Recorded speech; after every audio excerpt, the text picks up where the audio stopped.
Salut à vous, j'espère que vous allez bien. Aujourd'hui, on se retrouve pour parler de construction métallique. Et plus précisément, nous allons voir comment déterminer la résistance de la section transversale en compression.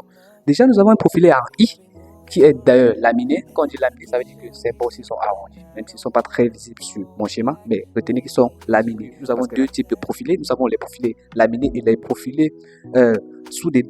Et là, maintenant, nous avons les caractéristiques de notre profilé. Ici, nous avons les caractéristiques concernant la lame. Nous avons TW qui est l'épaisseur de lame, la hauteur qui est la hauteur totale, la section nette qui est l'aire totale de notre profilé.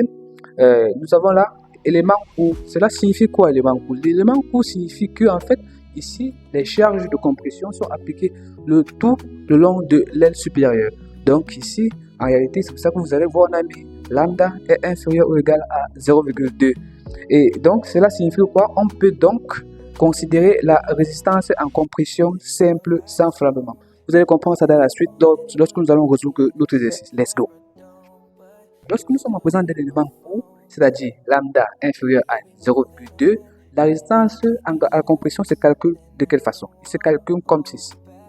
N P L R D est en fait égal à A fois F Y divisé par gamma N0.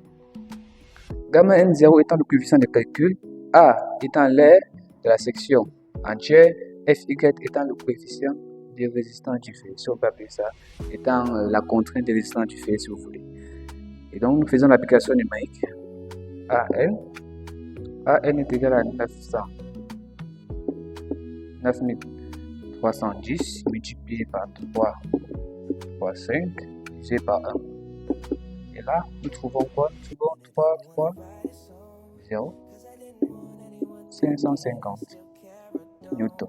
Nous convertissons en kilonewtons. Nous trouvons 3000 kilonewtons. Donc là, N, P, L, R, D est égal à 3305,06 kN. Donc, vu que ici nous sommes en présence d'un élément court, nous allons en rester là.